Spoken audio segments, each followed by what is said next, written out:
Саяхатшы бақа, орыс ертегісі. Ертеде бір бақа болыпты. Ол батпақта тұрыпты. Бір күні ол өзен жағасында отырды. Сол кезде жағаға үйректер қонды. Жол алыс, деді бір үйрек. Тез тамақтаныңдар, сосын ұшамыз. Мұны бақа естіді. Кешіріңіз, қай жаққа ұшасыздар, деді бақа. Оңтүстікке. Ол жақ жылы ма, шыбын-шіркейі, масасы көп пе? Деп сұрады бақа. Иә, көп, деді үйрек. Онда мені ала кетіңдер. Сенің қанатың жоқ, қалай ұшасың? Білмеймін, бірақ тұра тұрыңдар, мен ойланайын, деді бақа. Біраз ойланып алған соң, таптым, деп айқай салды. Екі үйрек таяқтың екі ұшынан тістейді, ал мен ортасынан тістеймін.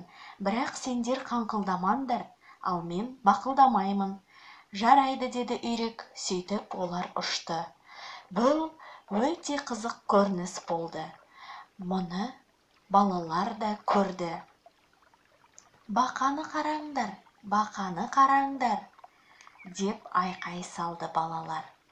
Қандай қызық, бақа ұшып бара жатыр. Бақа мақтанып кетті. Иә, мұны мен ойлап таптым, мен, деген кезде бақа шалшыққа құлап түсті. Соңы.